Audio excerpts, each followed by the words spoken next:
Hoosier hello to all you folks back at home. Thanks for joining us on Across the Bricks this week. My name's Wade Knapp. I'm here with my co-host, Aiden Varenkamp. How are you, Aiden? Good. How are you? I'm good, man.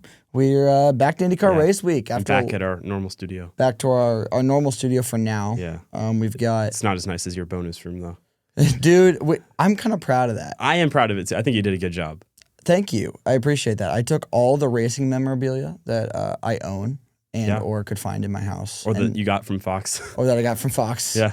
And then I made some in terms of like the IndyCar tickets you see on the wall. I just threw a bunch of my Indy 500 tickets into a frame and got the Fernando Mendoza poster from my grandma for Christmas. Well, it was a late Christmas gift post national championship win, but maybe a very early birthday gift. Like 9 months early. Yeah. Yes. But no, I spent actually not that much time on it, but I had a lot of fun doing it. Yeah. And shout out to Fox for letting me steal some pictures from your guys' set. I had permission. Steal is probably the wrong word. Yeah, I wouldn't say steal. I was allowed to. Yeah. But yeah, if you see that you'll see it a lot more during the month of May. But they've used it. I wasn't really supposed to talk about it because they told me they weren't going to use it until May. And then I've been seeing it on the broadcast. Yeah, it's been on there. So I'm gonna assume I can. I think you're good. But it's like just it's a cool set. They've got a lot of 500, specifically 500, but IndyCar in general posters hanging up on the wall. Just some of those transition shots from the race into commercials or vice versa. Yeah. And I was able to grab some, take some home. So got them nice in the studio. I think it looks great. But it's good to be back. It's good to kind of be in the normal setup rather than in the chairs looking at each other. Yeah. This is a bit simpler to edit. Yeah, it is. And I think we got the camera worked out. We're not going to have as many technical difficulties next time. Yeah. I tried to minimize that in the editing, but obviously pretty impossible to make it look perfect. So, but I think we got it figured out. Yep. And we'll figure it out throughout the summer. But we'll be back here in this studio until like May. Very beginning of May. Very beginning of May. Yeah. And I'll preface this now and we'll talk about it more when we get close, but May episodes will probably be a little distant, scattered, when we can type thing, just due to hopefully we're both able to be at the track every day with Fox. Yeah. I probably will be. I'm really hoping Aiden can tag along there as well.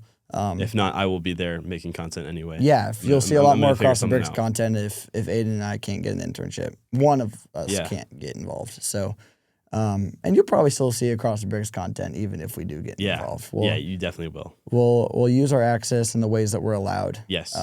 But we'll get full. Yeah. We'll get as much out of it as we can. Yes. So, but no, this week we've got a good episode lined up. We got Barber this weekend. Heck yeah. Which is always a good race to look forward to. And let's get into it. All right, so this week in racing, we have the roller coaster of a course that is Barber Motorsports Park. I'm excited for that one. I'm sure you are too. Yes, well, yes, fourth sir. race of the season. We also have, F1s in Suzuka.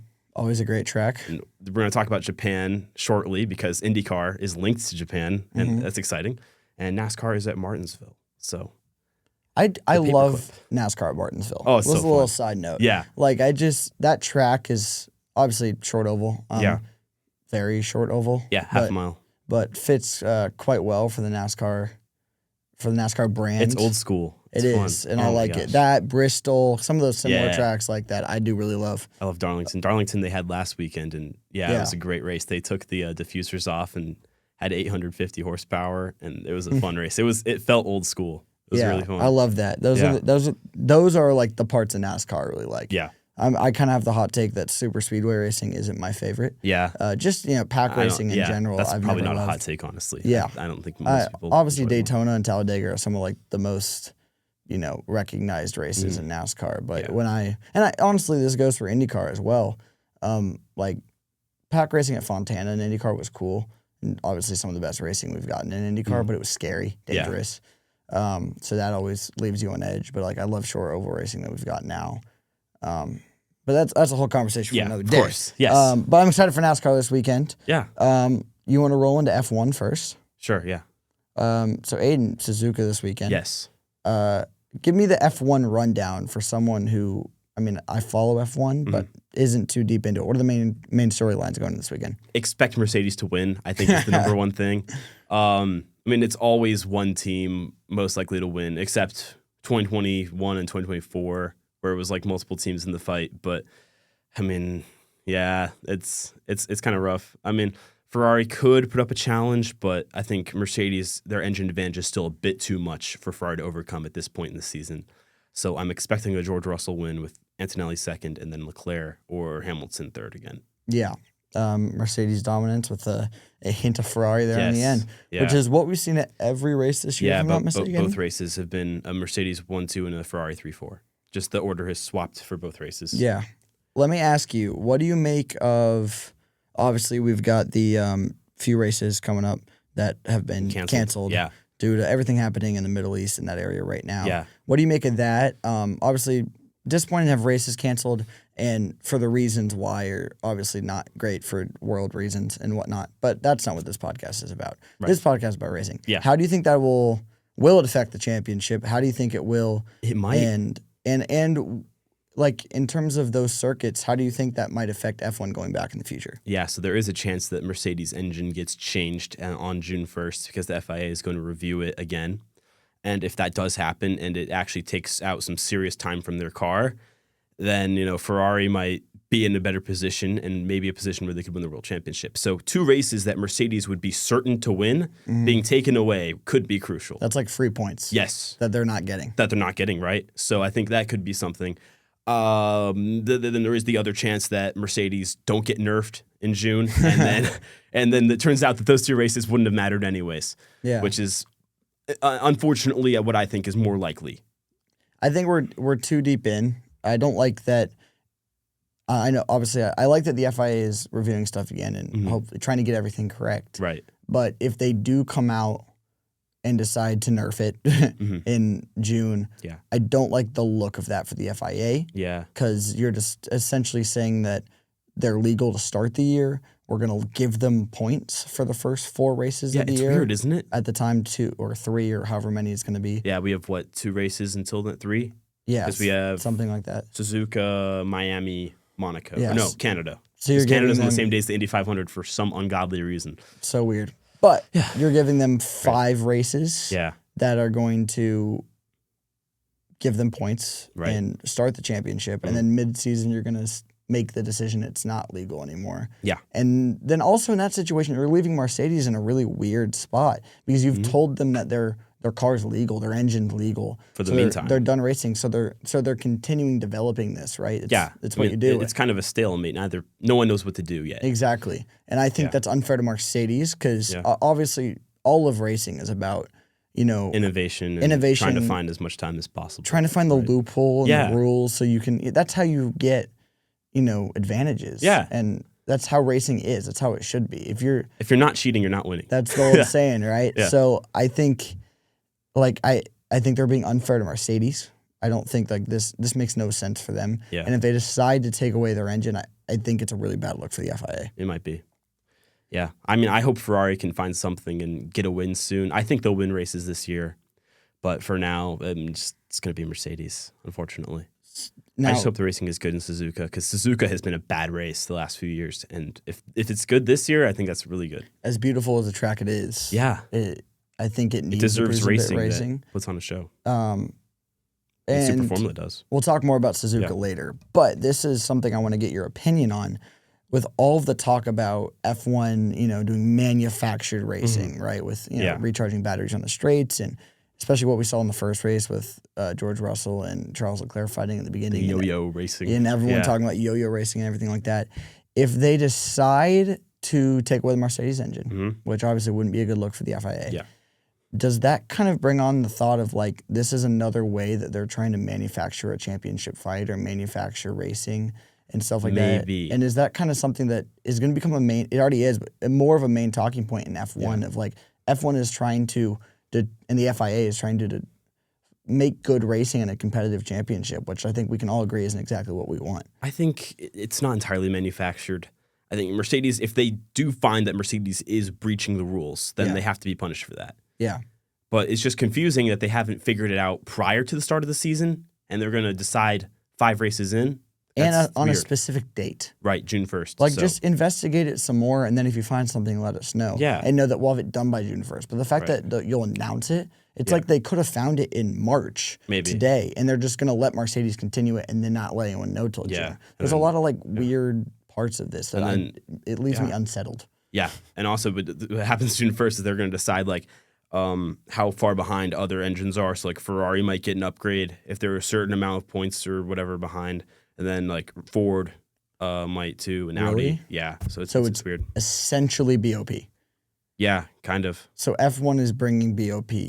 It's not as bad as BOP, but that's BOP is such a failure, I think. It is. Yeah. But this is the biggest thing with F1, right? You build your car, you go race your car. Yeah. Right? That's Constructors' Championship. It's the biggest drawing point to F1 for any F1 fan that will like it over IndyCar, for example, or any other thing of racing, aside from the fact that it's the pinnacle of motorsports. And we can argue all day whether that's true or not, especially right now. Yeah. But if you're bringing a BOP-esque idea like they're doing, like giving a Ferrari an upgrade on their engine, that defeats the purpose of the Constructors' Championship. Because now you're artificially adding things to cars just because Mercedes developed it better. Right. Or that's a great or point. Ferrari above Ford developed it better.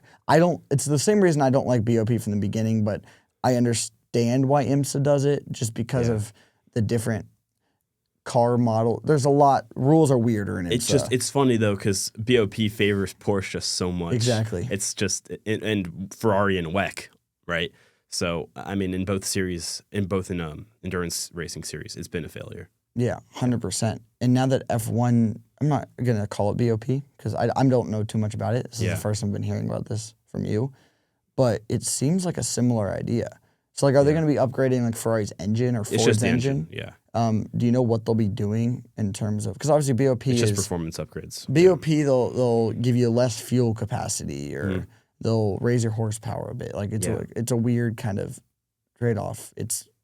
You said so. It's just straight performance. How do they do that? I have no That's idea. what I want to know. I think it's down to the teams. I think it gives the teams the option to bring those upgrades, but it's down to the teams to develop it themselves. Oh, but it's just within the rules. It's not like performance that they have like that can be unlocked or like limited. That's not how it works. So it's not as strict as BOP, but they're just allowing the teams to develop more. Yeah. Compared to Mercedes, it's kind of like the cost cap, in a way. Okay. But Mercedes in this example or Ferrari, like Audi would be able to continue to develop their engine more than Ferrari would because they're not as far behind. Yes. Dude, F1 is ruining their brand. Yeah. The look of the FIA and F1 and how they look in the global motorsports landscape. Yeah. It's like they're playing into the manufactured rumors. I know. And how they're manufacturing their racing. Yeah, and they're embarrassed by it. Like it'd be one thing if they were shameless about it, but they clearly are because they're hiding comments and things. So there's clearly some level of shame involved. Yeah, haven't they? There was so much about drivers talking about the cars and press conferences that they've been hiding and fining drivers for and stuff like that. F1 has dug themselves into a hole that they didn't need to dig themselves into. Not really. And I don't know how they get out of this. I think they'll be okay, but it's going to take time. 100%. It just takes some time. A little bit. Little girl, you're in the middle of the ride. Shout out Jimmy Eat World. Great song. Yeah. But I think this is a prime opportunity for IndyCar. Yeah. It is, exactly. Because if there's anything that we've talked about with IndyCar, and we'll get to this more later, the top to bottom quality of drivers in IndyCar is higher than it's ever been. The competitiveness of IndyCar is higher than it's ever been, especially now that we're kind of seeing, I don't want to call the fall off of Alex Palou because that's far from true, but it's 3 different winners in the first 3 races. That hasn't happened in 3 years, something like that.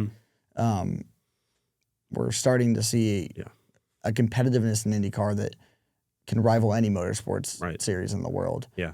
And obviously it's going to be a bit harder for European fans, but the American fans that are casual F1 fans, maybe we look at becoming casual IndyCar fans. Oh, I think it's starting to happen, and it's growing. I'm seeing like more F1 fans who live in Europe or other parts of the world getting more interested in IndyCar. especially because they're so flustered by what's happening in F1. So I think it's a great opportunity for IndyCar, and they just got to keep feeding in, just drag them in, get their attention, and it's going to help grow the sport. And especially because when they start being casuals, eventually they'll learn more, and then they'll really become invested, and they're going to care, and they'll be real fans. 100%. Yeah, I love. Well, I don't know if I love is the right word, but I've noticed Will Buxton just starting to throw jabs at F1 during his commentary of IndyCar, and from just listening to him. He's not happy about the direction F1's gone in at all. And I think he's kind of realizing he jumped ship at the right time. Yeah.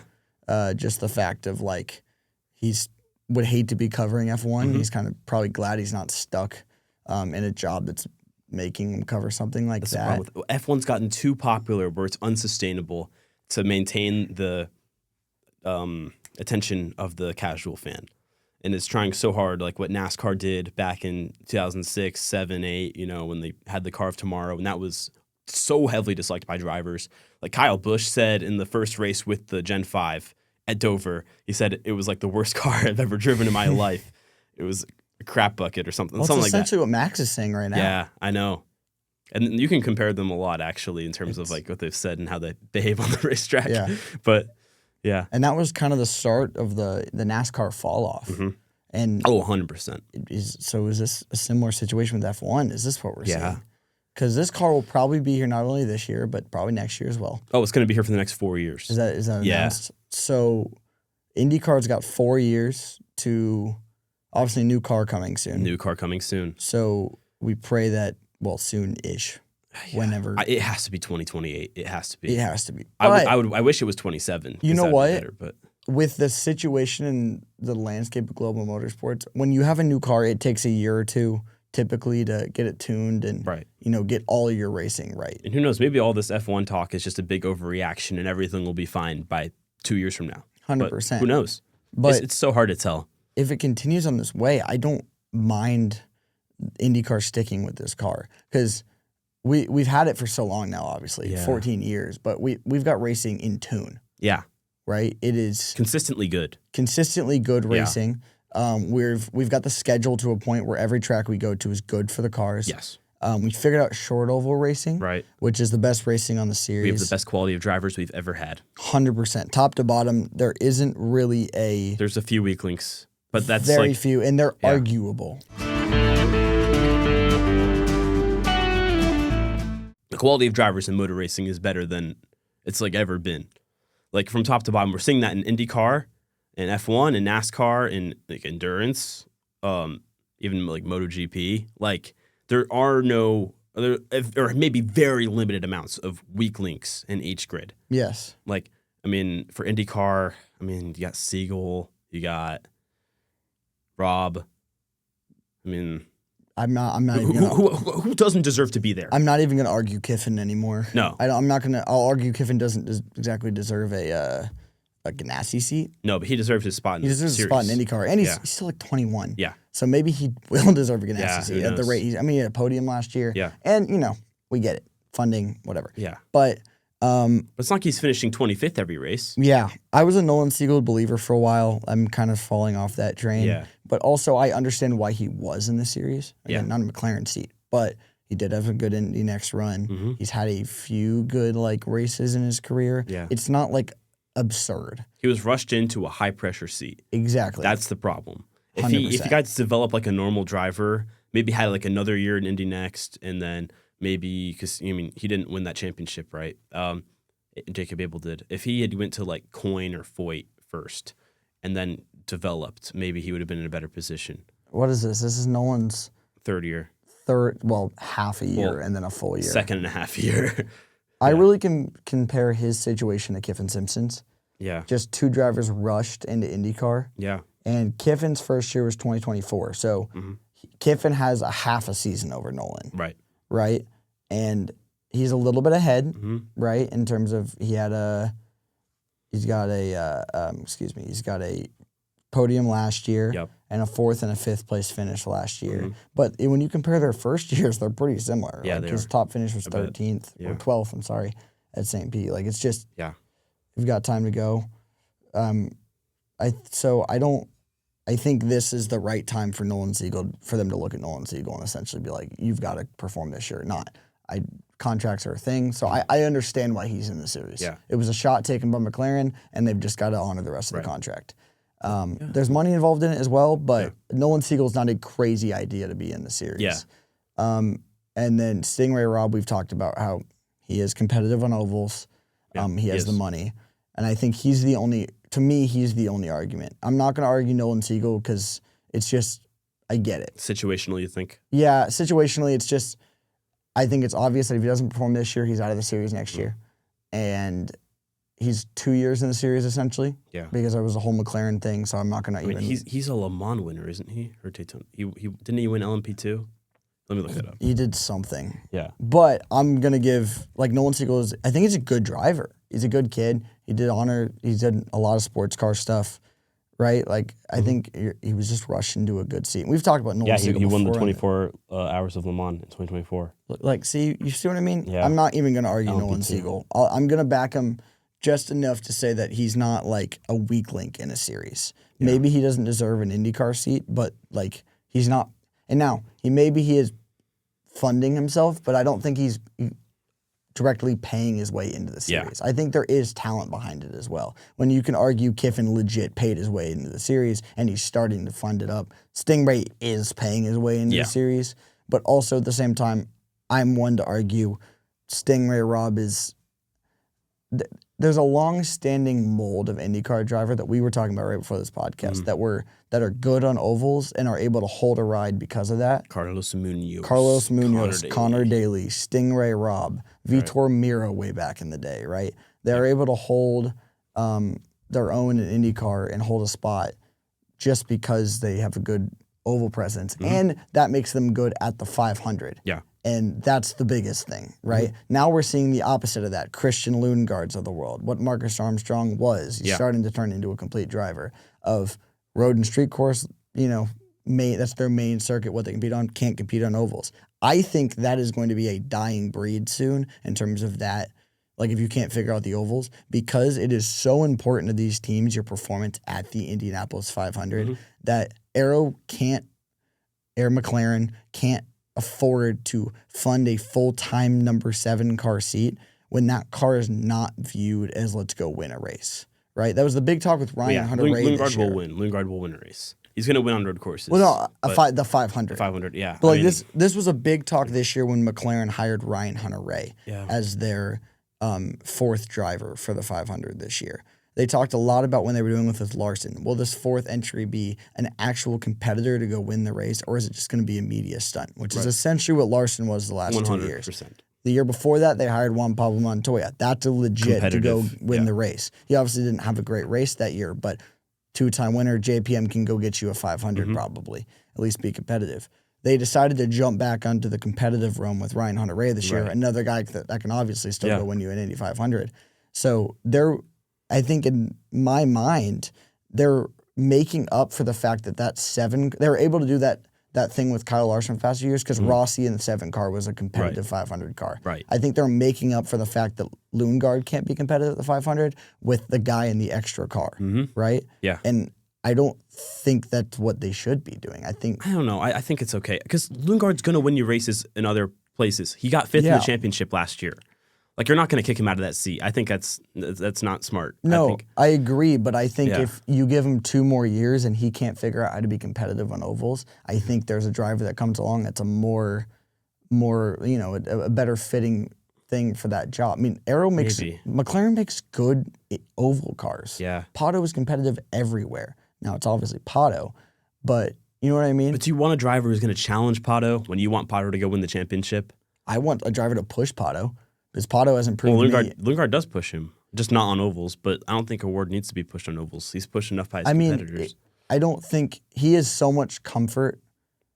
I'm not worried about Pato. Yeah, but he has so much comfort in being the number 1 driver on that team. Yeah, that there's no one to push him. I don't think you need Lundegaard to be the best on ovals. I'm just saying, as a top 4 seat Yeah. or not top 4 seat, but top 4 team with a seat in IndyCar. If you can't be competitive on ovals or at the 500, I'm not saying Lundgaard doesn't deserve that seat, but I'm saying, because we're seeing that with Armstrong right now. He wasn't, but he's starting to learn. You get like maybe that's why you need an oval driver in the 6 car.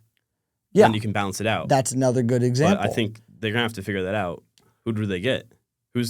Lundqvist is more of a road course guy, isn't he? If they wanted him. Lundqvist is an everything guy. Yeah. In my opinion, I think that's a great. I think he's the best open driver on the market right now. When you look at the lower end of the series, I think Rinus VeeKay is a good option. Yeah. I think he's proving in the last 2 years that he has the talent and the raw ability to go get results in a Delcoin car, which was not a good car last year. He's an oval guy. Well, actually, he's an everywhere guy as well. VeeKay's turning into it everywhere. Yeah. I think he's just he was an oval guy at ECR, but I think he's a guy that doesn't have a lot of his own funding, so he's got to take these lower end seats. But he's obviously, if he got offered a McLaren seat, then that'd be huge for him. Exactly. Right. And I think he has the talent to keep up with those guys. He can go win you a 500. VeeKay? Oh, yeah.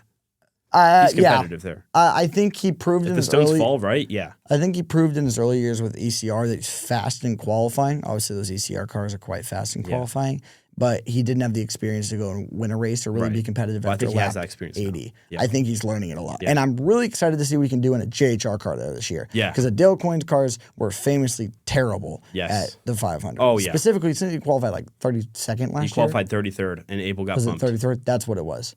And it sucks because Dale Coyne cars used to be so good at the 500. Like bump day was literally just a Dale Coyne event. Yeah. That's awful. Basically. Yeah. And Jacob Abel was like 2 seconds off of, or 2. It was bad. It was like 2/10 off of Rinus. It wasn't even close. But I'm excited to see what he can do in a JHR car. Because didn't Connor qualify like 13th in a JHR car last year? Yes. And he was in contention for the win for a lot of that race, wasn't he? It's Connor Daly.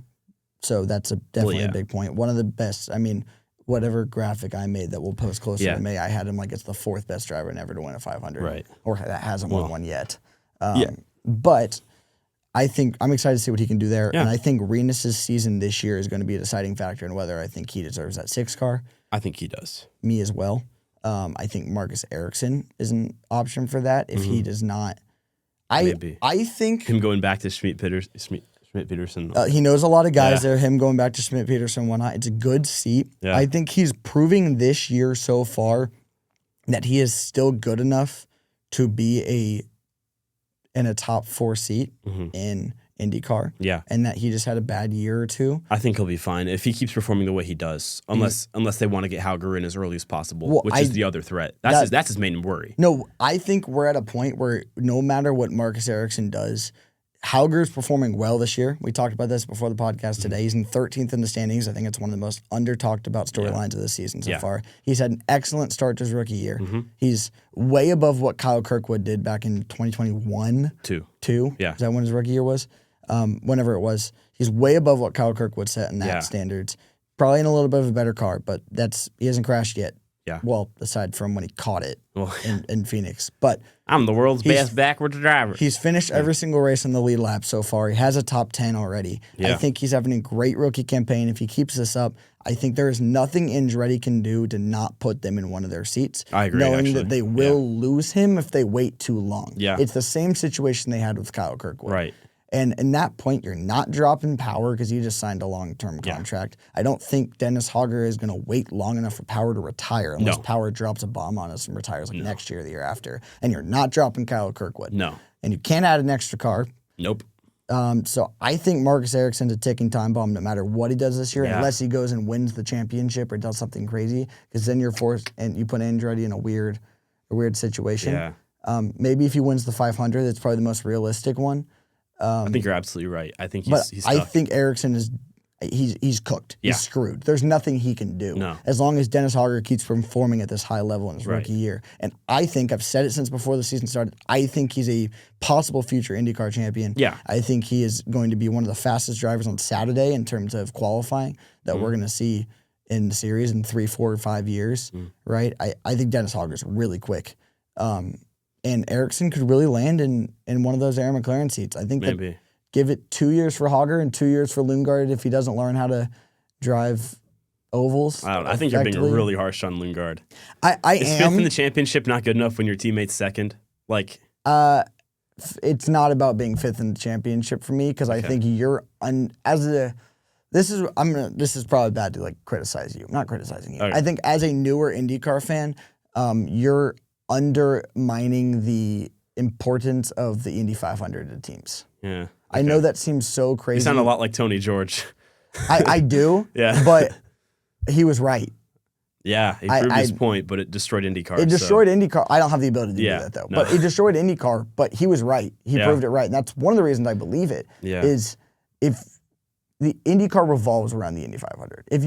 One of my favorite quotes in the Scott Dixon documentary they made way back in like 2018, Chip Ganassi says, we have two goals at the beginning of the year. We start the year and the goal is to win the Indy 500. And then it's go win the championship. Yeah. It's not like they don't care about the first 4 or 5 races of the year, but that's not what they're really thinking about until you get post 500. Yeah. Right? And I think if he doesn't have the ability, now McLaren's a bit different because they are an F1 sort of run team, right? They've come over from F1, so maybe they think a bit differently. But if I was in McLaren's seat, you have to be competitive in the 500. Yeah. And again, it's not Lundgaard that I don't like. I think he's fine in the series. He deserves a seat, and he can find one somewhere else. Yeah. But if you're in a top 4 seat like that, and there's a guy available like Marcus Ericsson that's going to be competitive on all types of circuits, you're looking at now the 6 car is a good option. Yeah. Right. If maybe you put Ericsson in the 6 and keep Lundgaard, and that fixes I think that's the solution. That fixes the problem. That is a good solution. Yeah. So maybe Lundgaard's not the guy. But if you look at Lundgaard, who's going to be competitive on road and street courses, and literally is not a threat on ovals, and then Ericsson, who's going to be everywhere, there's no world where you don't take Ericsson. Yeah. In my mind. I guess. Thanks for listening to Wade's TED Talk on if he owned an IndyCar team. Yeah. And wow. Maybe I'll be the next Dan Towers someday if someone gives me enough money to do so. But yeah. Okay, I'm done. Okay. Yeah.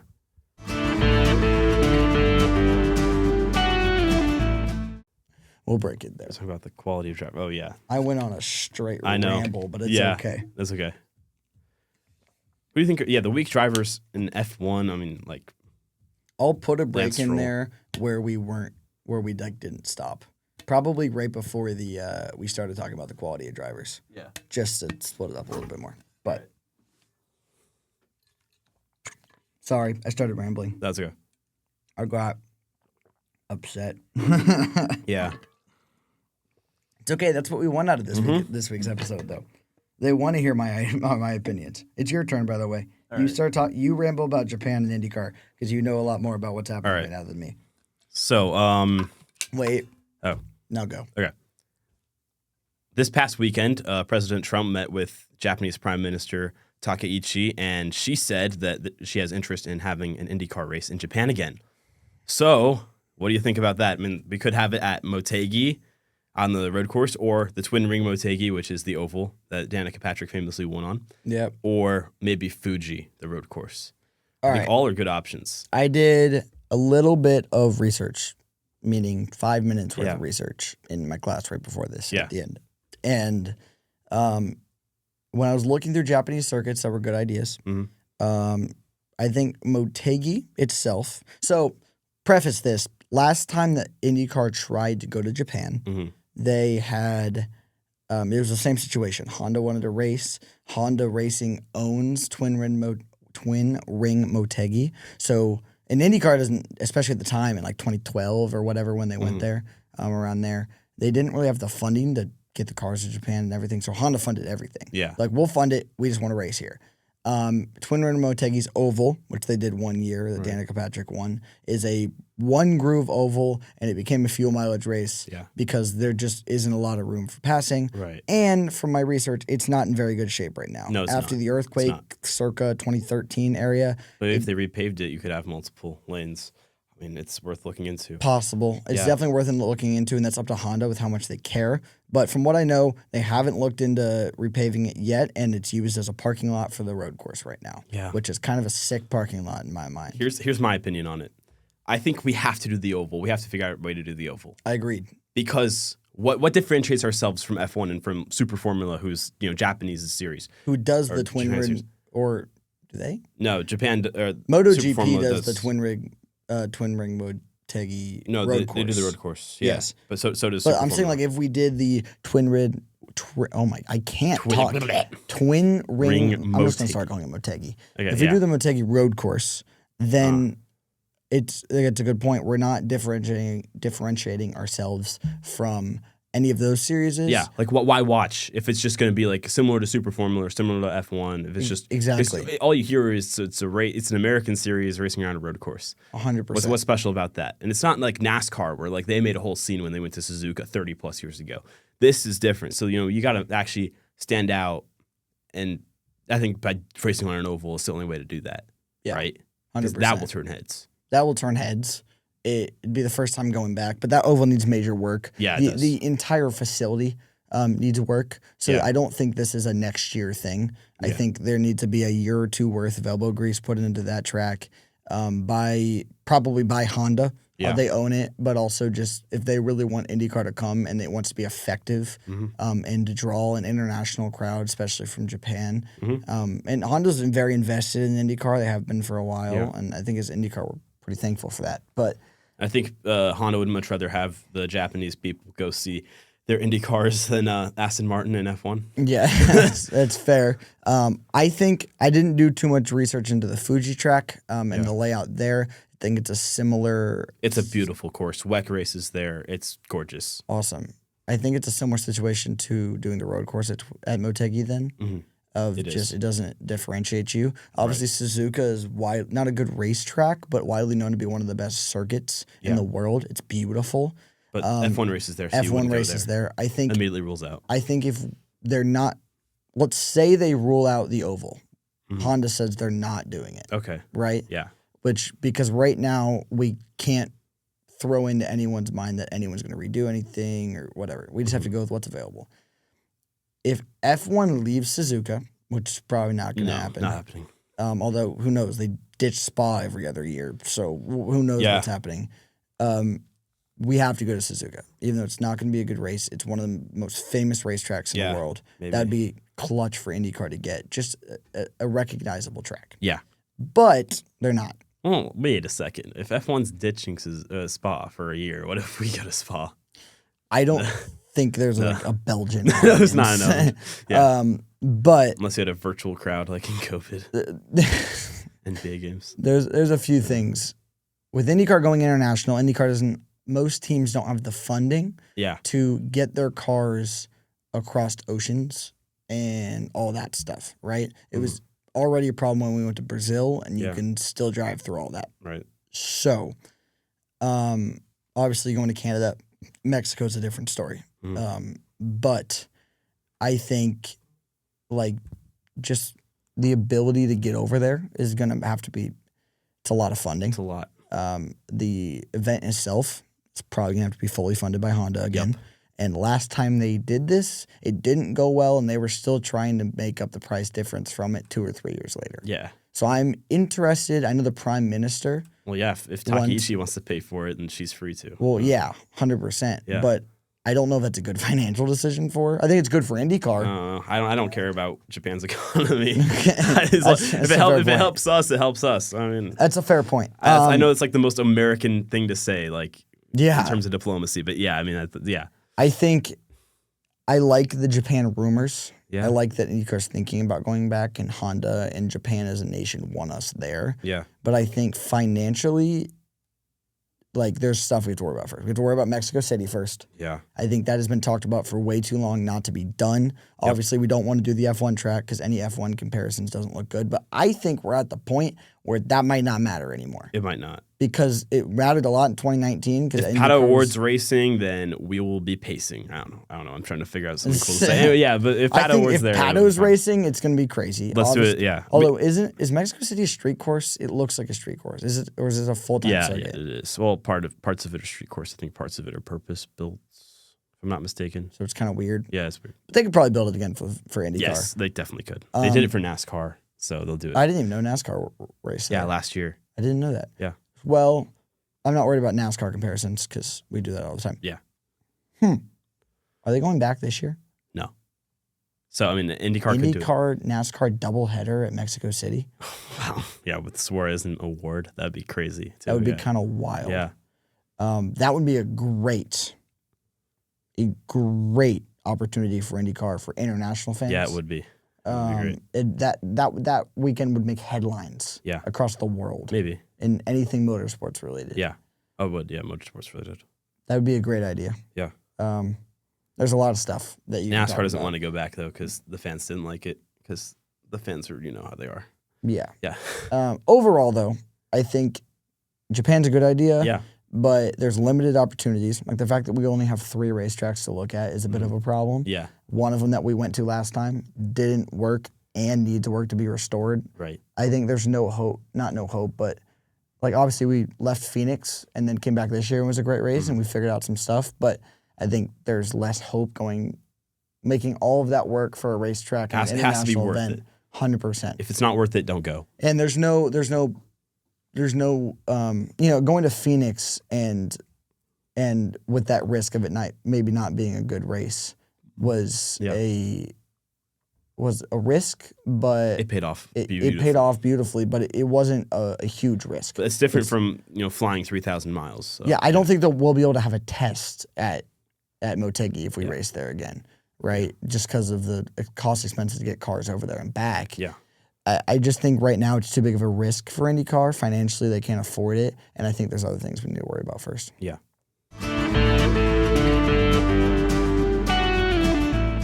Alrighty, Aiden. So we've got our Barber 2026 IndyCar race predictions pulled up here. I want to ask you first, who do you have on your pole position? I've got Georgina taking pole, the mannequin. I mean, she knows that track like the back of her hand. Well, all those missing because it got chopped off by. Shout out Pietro Fittipaldi. Yeah, but she knows that track very well. Yeah, and she's hung out with Scott McLaughlin before, and that's going to be on our race week. Can we get her in a 2-seater?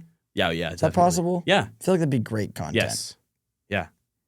I don't know. And IndyCar, if you're watching, do that. Make that video because that'd be great. And have Louis Foster in it, please.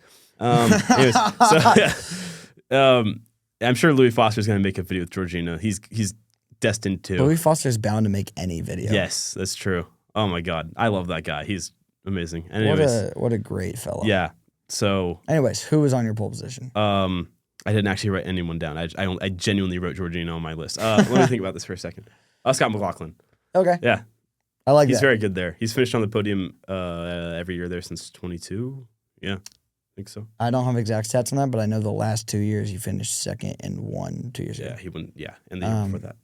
Yeah, I do like that. Yeah. I went with Alex Palou. Okay. Yeah. I think if we look back on him in IndyCar, he's been competitive on ovals, he's been competitive on street circuits, but he's been dominant on road courses. Back to regular, yeah. Yeah. So back to reality. Dude, this podcast has just turned into like a karaoke session. Yeah. Essentially. And we might as well just continue it that way. But no, if I think back to, I don't have an exact stat, but he won probably about 75% of the road courses last year, if not a higher percentage than that. Year before that, it was about similar. And this man loves Barber.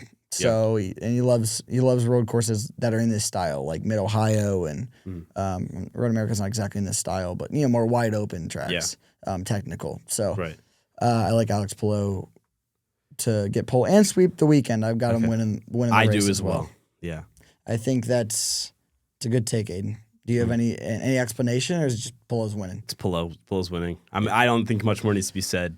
Yeah. Right. First road course of the year. It's hard not to predict it, especially. It's just a good safe pick. Right. It makes me making graphics a lot easier because it's just in the same place every week. It's really easy. Yeah. The rest of my podium, I've got Scotty Mack finishing second. He's obviously. I have that as well. I think we might have the same predictions. Maybe. Who do you have see. I think Scotty Mack's just good at Barber. Okay. And Mid Ohio. He's just good at those type of tracks. 100%. And I think I've got Lundgaard third. Okay. Who do you have? You just repeated last year's podium. Did you know that? I did, but I flipped McLaughlin and Lundgaard. You did, yeah. I got Pato Award third. So yeah, that's fair. Yeah.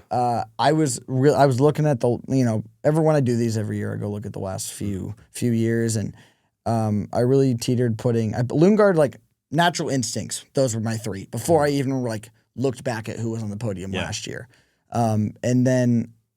After doing a little bit of research, quote unquote, I thought about putting Willpower in there, but Has not really been an Andretti track the past few years. No, it hasn't. If we're going to throw an Andretti in there, it's going to be Kyle Kirkwood. I think he's going to have a solid weekend, probably top 5 again. I put him as biggest mover. Yeah. Okay. I like that. I might as well throw mine in there. Then I have Rinus VeeKay. Oh, yeah. I should put VeeKay. I don't know why I put Kirkwood. Yeah. I mean, he's going to qualify well. I don't know why I put him there. Do you think Kyle Kirkwood's going to qualify well?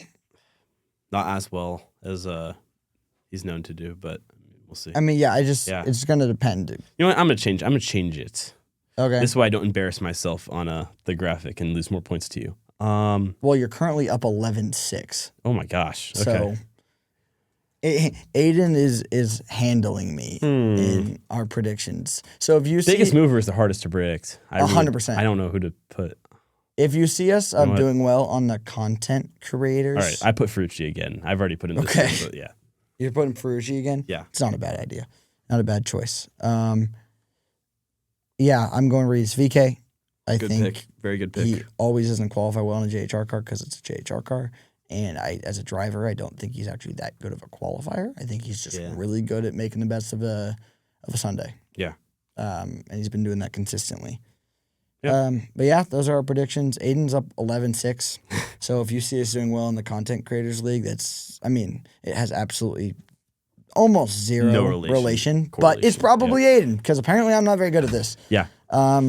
You had one good weekend where you got like 3 things right, and I just can't keep up from there. Although last week you got 3 points and I got 1, so you're killing me there too. I know. Anyways, Barber this weekend. Enjoy the race, guys. Yes. And thanks for listening to what I think I'm just going to title this episode Wade's Ramble Sesh. You can.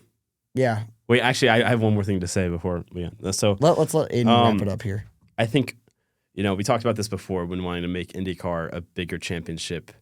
Should we try to make obviously the 500 is the most important thing in reality, but should we try to break the dependency on the 500 and make it its own championship that just also has the Indy 500 as part of that championship?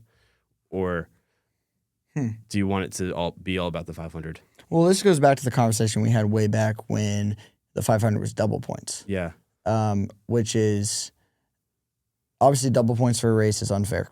It was a way to make the 500 more important than other races, which it is. Yeah. And I didn't like the double points idea because of the idea of you could get wrecked, right? And it ruins your championship. Yeah, if something that happens beyond your control happens, you're losing more in this race than another race. It doesn't add to the prestige of the 500. The 500 naturally has that prestige, so you don't need to manufacture a point system that favors it. Exactly. Yeah. And which is why they got rid of it. Right. And I love that they did that. And James Hinchcliffe is a big proponent of what I'm about to say, and he thinks that the Indy 500 should not be a points race. It should just... Whoa. Yes, he believes that the Indy 500 should be completely separate from all of the IndyCar championship. No, I disagree with that. I don't mind this idea because it allowed... in the Indy 500 already, no driver is racing for points. No driver sitting in third is going to say, I'm not going to go for it because I'm going to sit here and hold points, right? No, there's no... Yeah, no. There's in the Indy 500, right? Mm-hmm. After you win, is there a podium? No. Why?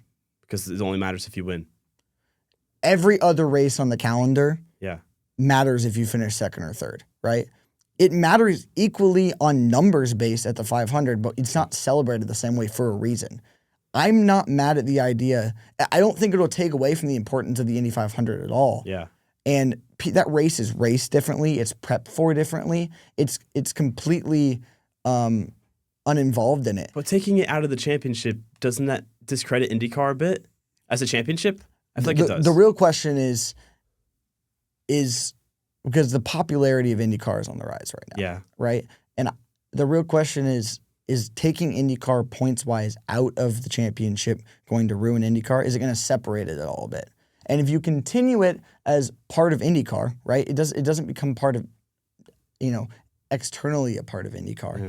It's still only IndyCars are allowed to race in it, right? You can't just show up with an F1 car and let them in. It's still under the same ownership. Doug Bowles still is the manager. Roger Penske still owns the series and the 500. Yeah. It becomes nothing separate. It's still an IndyCar race, right? Yeah. It just has the same. It's just the Indy 500 model. It's different than every other race in every way. There's more practices. Yeah. Qualifying is different. There's 2 days. It's larger. It's arguably sometimes more dramatic than the race. Yeah. Not that it means it should be like, the race is still the race. It's more ceremonial. The race is most likely going to be the longest race on the calendar that year. We've had a few 600s, but right now it's the longest race on the calendar that year. I don't mind it. I feel like, but by doing this, you're just making the actual championship a secondary piece to the 500. It's like the. Is it not right now? I mean, it kind of is, but do we want it to be? I mean, we want the championship to be more important, don't we? It makes IndyCar bigger. Yes, and the championship is still so if the championship is just a support piece to the 500, then what's the point? The championship is still very important, and it's still decorated, celebrated, and every driver wants to win it. And when we, the biggest thing for me is when you talk about GOAT debates, right? Yeah. When we're having these conversations. And I'm realizing this a lot right now while making the driver history 101 things that we post on our Instagram every week. Check them out. They're pretty cool. Little shameless plug right there. Yeah. No. There's IndyCar stats. There's 500 stats. That's what people want to know. Yeah. You talk about Scott Dixon, 6 IndyCar championships, 1 Indy 500, right? Yeah. AJ Foyt, I don't know how many IndyCar championships he has off the top of my head. 4 or 500. Elio Castroneves, is he he's obviously not a GOAT, but is he a top IndyCar driver in all time for you? He's not for you. I mean, in terms of the champion, well, yeah, he is, because including the 500, yeah. Yes. Oh, I thought you were saying like without the 500 would he be? No. But think about IndyCar all-time greats, right? Yeah. It's Elio Castroneves. It's all down to the 500, like what they achieved He has there. 0 championships in 4 Indy 500s. Yeah. People don't realize Elio Castroneves never won a championship. Nope. I don't think he ever finished higher than 3rd in a championship. Maybe not. He won 4 Indy 500s. He had a Penske seat for like 15 years. Yeah.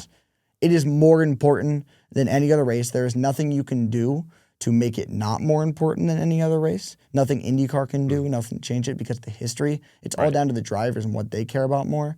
And if you ask a driver, would you rather win the championship or the 500, they will say the 500. Yeah. All of them, except maybe a few of the newer European guys, but after they're here for a few more years, they're going to switch it. Yeah. Right? Maybe Mick will say he wants to win the championship. Right. But at the same time, he's 3 years down the line. Yeah, So this with Rossi, too. Yeah. He accidentally won it. Brian Herta won it for him. Then he clearly didn't know what it meant afterwards. And then you've seen him cry in 2019 when he finished second. Yeah. You see him melt down when I think he knew what it meant when he won it. I mean, he was crying. He knew what it meant, but he's talked about openly before that he was just excited they won a race, because he hadn't won a race in either like F1 in a professional series in so long. Yeah. So he was just happy they won a race. And then he understood what the 500 meant 2 or 3 years later. And he's talked about how it makes him want to win it more because he can appreciate it, right? I think there is nothing IndyCar can or should do that will make the championship more important than the 500. I agree. That's not my point. I don't think the championship should be more important than the 500, but it just needs to be more important than it currently is. Yes. It should be valued more internationally, not just in IndyCar. Internationally. I think IndyCar fans in general, we value the championship a lot, right? No. Scott Dixon's 6 championships are not taken lightly. That's the number. AJ Foyt has 6 too. No, Foyt has 7. 7. That's what the thing is. Dixon needs to tie Dixon's 6 titles aren't respected that much, I feel like, internationally. Right? No, internationally they're not, but here they are. But that's the thing. I think we need to make the championship more prestiged and appreciated. But I don't think we should do that at the expense of the Indy 500. I don't think it's not going to come at the expense of the 500 though. No, I don't think there's anything IndyCar can do that will take it at the expense of the 500. If you ask 20 of the F1 drivers, right? If you go to IndyCar, which race would you rather win? They'll all say the 500 because the IndyCar championship means nothing compared to the F1 championship, but winning the 500 means more than winning the Monaco Grand Prix. 100%. Right? And there's nothing that you can do or change that will make anything about the 500 less valuable or more valuable than the championship, or the championship more valuable than the 500. Yeah. Which is why I don't mind it not being a points race. I understand the fact that, getting points from the 500 it's an IndyCar race, so it's important. So if you have a good race of the 500 that helps your points case, Connor Daly probably wouldn't be in the series if the 500 wasn't a points race. Right. Because and now there's other ovals, but that is his thing. Right? If you take that out, then it discredits the small teams as well. Like when Daly helps them get a boost by doing well in the 500. Like what do you say to those teams that are losing out on those points? That's the one I give you in this argument of the small teams who hire drivers like Daly who are going to give you good runs at the 500. You're going to get good points out of it. Mm-hmm. The argument is they get a good purse. They get a good money value from that with Daly finishing 10th instead of 32nd where they might be. But I don't know. The idea that the 500 can be solely individually respected as its own thing, and I feel like it already is treated as not a points race. Do you know what I mean? I guess. Like no one, there's not a single person in that 33 car field that is sitting in the last 10 laps thinking, I'll take the points on the day. Yeah. You know what I mean? What happens if you take the 500 out of the calendar and like make it its own thing? And I'm not saying take it out of the calendar. Well, I mean, take it out of the championship. I mean, yeah. Like if you do that, in those teams that are currently racing in there who care about the 500 more than the championship, right? If you're a smaller team and you just barely have the funding to compete in the full season, what's stopping you from pulling the plug on the championship and just doing the 500 and being like a dry Reinbolt type thing? And then you have like less cars in the championship, and it does discredit the championship. Well, I feel like that wouldn't happen because it already happens right now. Yeah. The teams that compete in the entire championship, Dale Coyne, the lower funded teams, Dale Coyne, JHR. JHR used to be just a 500 team. He got into the full season because he wanted to be a part of IndyCar more. That's how it is right now. Dry and Reinbold doesn't have the funding to compete in the full championship, so they only competed at the 500. Able Motorsports, when they decide to run something, or Dragon Speed that one year, they just come and show up at the 500 and run it there. There's one-offs, like Kyle Larson, right? Stuff like that.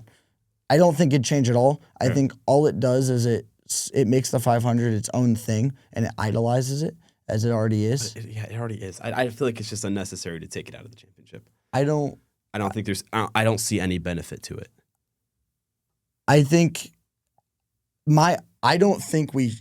We gotta go soon. Yeah, but I've been arguing that we should take it. I've been arguing that like it could be out of the championship. My personal belief and opinion is that I don't think we should. Yeah. I think it is a good points race. It is. Even though the fact that a bunch of people think about it differently, and no one in that field of 33 is thinking, we'll take the points on the day, nothing like that. Yeah. I think it should be respected as an IndyCar race on the points side of things, because if you get a win, like when Marcus Ericsson won in 2022, and that was kind of like a surprise, it helped his points campaign. Yeah. I should not be double points, but just how it is now is fine. But I understand the idea of taking out of it, and I think it's something to possibly try in the future if it ever comes up in conversation.